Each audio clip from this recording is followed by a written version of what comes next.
Cô我姐我我我姐来记得行了。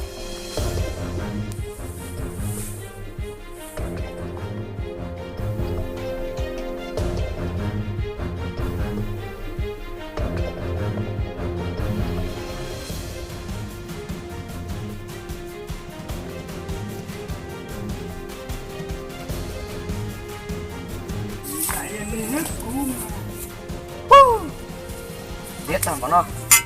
chính của đây chứ chứ đó sợ anh tàu mà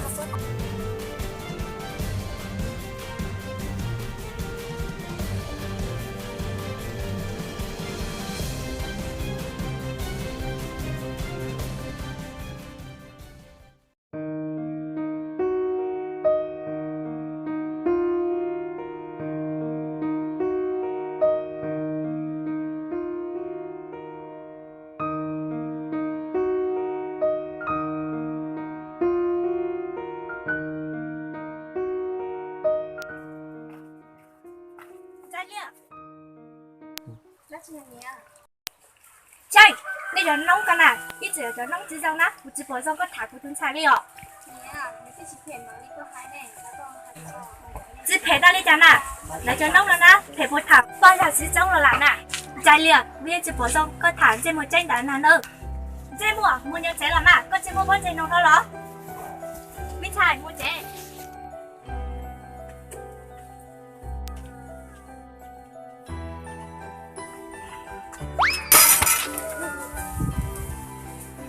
chị mua có chẳng khai cái đó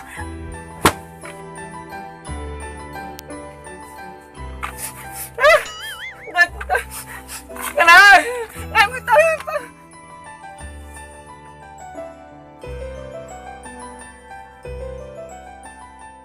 gì cũng là vui chơi tụi mình tôi phong tôi hay có tụi mình thầy gì liền đó giờ đi nó từ mi tu Đã là đã ở được là thì chỉ mua đã chiều, nhưng là cô đã làm xưa.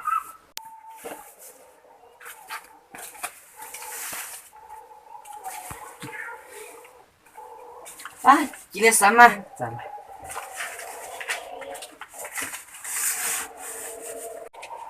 Đâu sao chồng này chứ à sao tu Sao ở mình tu? chặt đây à sao tu Sao ở mình tu? sao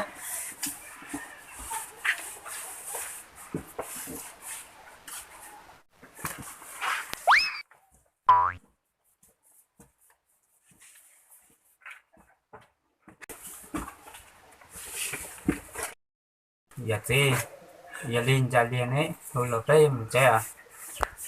Minh Thái, nó tao nó nhớ thế chỉ của lần cho có thảo.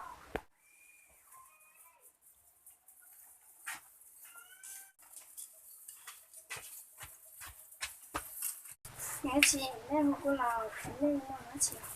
mình phải tư giờ Minh Thái, bây giờ nó có chị tu, có cháu đã làm việc tu, giờ mình tu phòng nào. Dạ, cũng tu một chén là Minh Thái. à xin chào chị tụi mình xài chị can đồ Mình tu, giờ là tu mua tà là chị. Chẳng đâu giờ có sẽ chị có cho một cái có lúc luôn nữa. bây giờ ôi chân này thét gì đây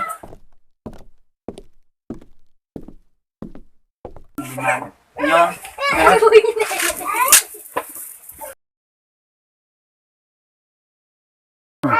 ấy con này ư tụi mình xài cứ chỉ cả này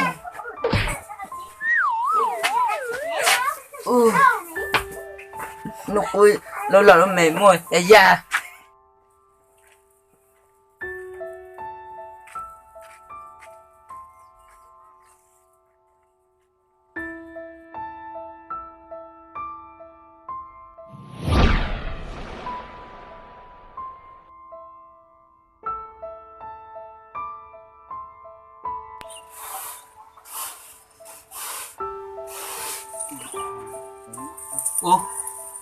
tôi tiếc cho tao nhá luôn là sao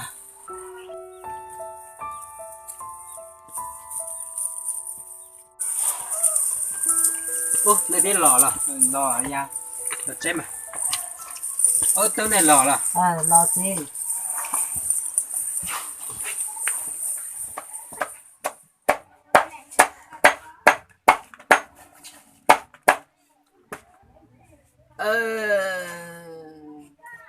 thầm muốn thành nhỏ ấyอยู่ที่จุดไล่อวดเต้นนอนนะอย่าดันใส่มือตาเองวันเนี่ยแล้วนะจะรู้อยู่เลยจะอยู่อวดซื้ออยู่ไม่ใช่ก็ไปที่ท่าก่อนยันนะเจ้าหรือเปล่าก็จะได้เจ๊ต่อยังไงก็ได้เจ๊ก็สิแก่เลย tụi có chỉ là cô có một chỗ ra mua xe cho nhìn nhìn chỗ luôn nè cô cha cô chỉ ra đan lúc đó cô chỉ sắm một số sọ cái là ba ta cái là đi chơi con kia có gì tôi chạy mua này xe có nhìn nhìn chỗ lên cho có chạy đi nào con này à chả tận hơn à có thể nhầm cân là nút rồi à cô yêu chỉ nhầm cân gì rồi à có mình cho cắt rồi là ba cho cắt rồi ta muốn cho hai na thêm nữa trên mua cái nào cô cha cô chỉ ra đan lúc đó không sao mình phải đan lúc sao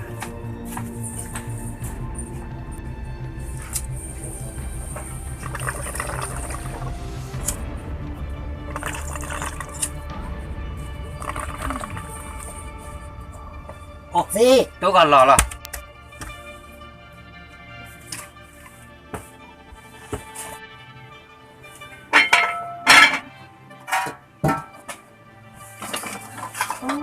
chả chỉ muốn món hàng nè thì nó nhớ chuyện cảnh đó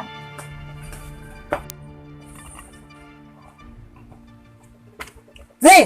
giờ ta kia nó có chỗ chạy cho con cảnh nó luôn đi à tu ta kỳ này chỉ bố bố ta giờ chỉ giờ chỉ đi đầu cho nó nọ sẽ là chạy những cảnh nó luôn đi luôn giờ dù đừng trái nói gì chị đi dù trái gì Chia lên luôn. hay dù nó cái mình tàu thế này nên nó á muốn nó tàu gì mong cũng nó tàu thế là dù trái gì chỉ ai dùng thì tôi đào tên là chỉ chạy luôn thế xài những thông luôn nhiều chơi một lão tôi chạy nhớ chơi chịu món nọ thôi liều mình cảnh nó luôn đi cậy chừng tròn buồn nọ thêm mong nọ thêm ôi tu một nhà là do chủ này rồng mình chứ mà cú xì xùa xe tôi tự cha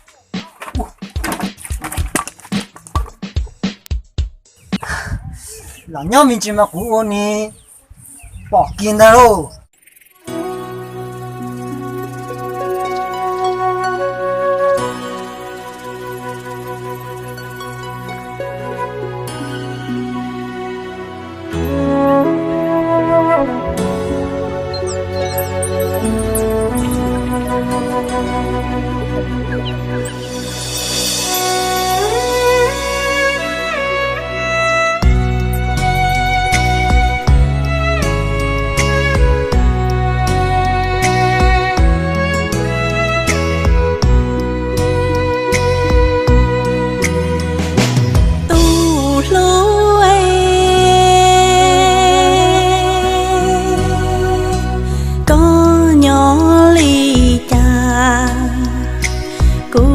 trần cho có cú trần cho cho lô nang cô giá bùa thầu y uổng gao uổng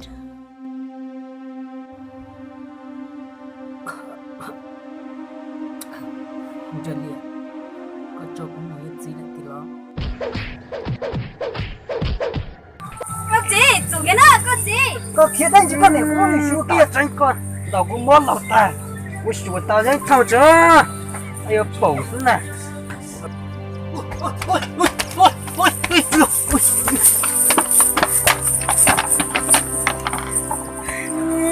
nhon dậy chỉ cô nữ có thả đá đời cô nữ chỗ cô ui ui ui ui nhà ơi cô cháu có khó tiêu cô nè tiêu cô cha cô thì mà tên chỉ bỏ mùa xưa nhà chỉ thiệt thiệt chú giờ yếu mỗi tiêu à sai lo ca dây tìm đồ là mừng gạo lâu xí lô đâu nè thầy cờ đi Không phải con chào. Nè, đây là túi phòng tàu cũ nè. Ai, tụi bạn đam mê cho lìa chứ có chân tao tiền à. Nè, đàn tàu tên à, chỉ có một tên chỗ tàu. Ê cháu nó có chữ nè, trong cái trà lờ. À mới chuyện nếu quên này cái này à Đây là bạn tao mình chào. em minh chạy có một chân à Chị, cô chị chào. rồi cái chân nông đạn na ít chỉ quý có thể pay na có thể chụp bút có một chút na tiêu giờ con này na Có chị bảo là chị chọn cái nơi. Mình chào mình chào.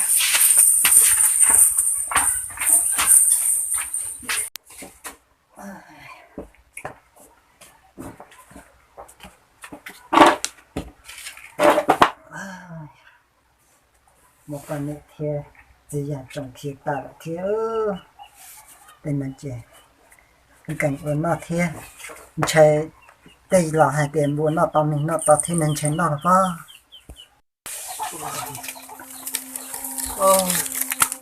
tụi tí chút ta nói chỉ có cái gì nó cay dây là đi nó họ dùng cháo lại mình gọi nó họ sơ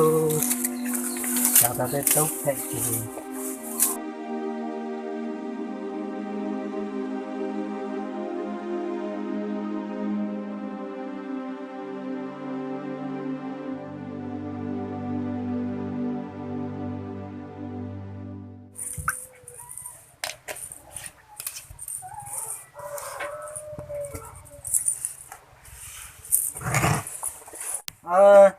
thà này thế gì lớn đã chín đào là tin đào là thế giờ chín giờ là tin giờ là thế gì nước nào cũng cho giờ liền được cũng nhau rồi xe nên nhớ gì hai đi chả lắm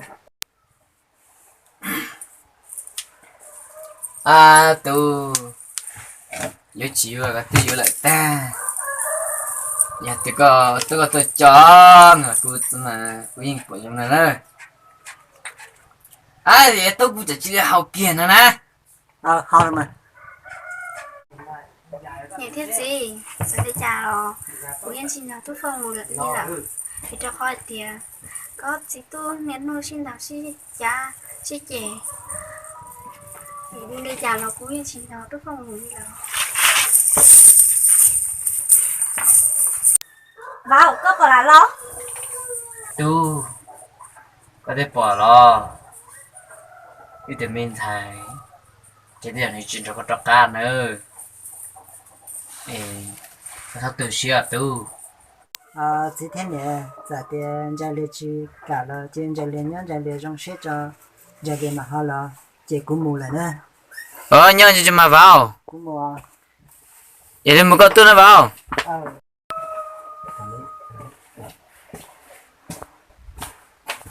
Dê một lần à, người ta đầu tiên chạy một cái gì luôn à, hay chạy một phần tuần đó thì à. bảo chỉ nhớ một cái chỉ chú ý lên kỹ sư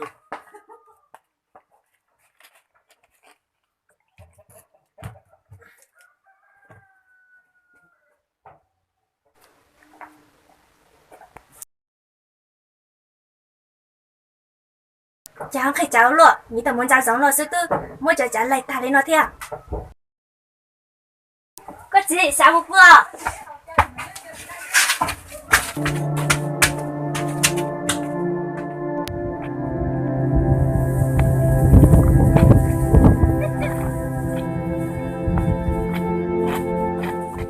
này có một đây chị à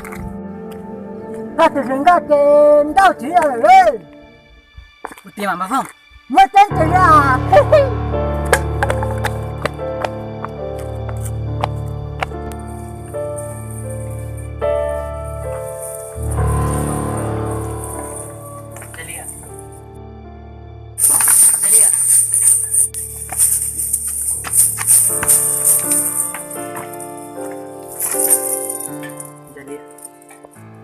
có dòng tiền họ có lúc xe chậm một cú ai có thoát chi được cú à nó có chỉ mua xe lúc của tiền nó có số tự đặt cũng được cho nên có một bao tiền thì nó con dạy cũng mua mà cú xe mọi cha lúc nào có trở lại của chị cô có lúc cũng một mấy lần gì là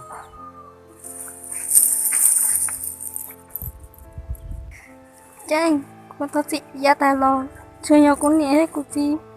lấy gây dụ của mùi ra lá chứ ไม่ใช่มีตู้โอลิก็ชิตัวเองก็พวกลูกจะมีชายเตียน่ะ nhị sẽ gì vì không nhận được chính tiền của thiên lý tua มีตู้เขาจียาตาลอตาไฮรูซาจิตาก็เริ่ม là na tao gọi cú hai lối cú tôi sao đông tua hai xin nè giờ tôi à nhị sẽ gì sẽ giá tầm mò nếu tao hay xếp cũ rồi nhưng chỉ sợ là tao nghe tu là chế mấy bạn thảo là tu ไม่ใช่ไม่ใช่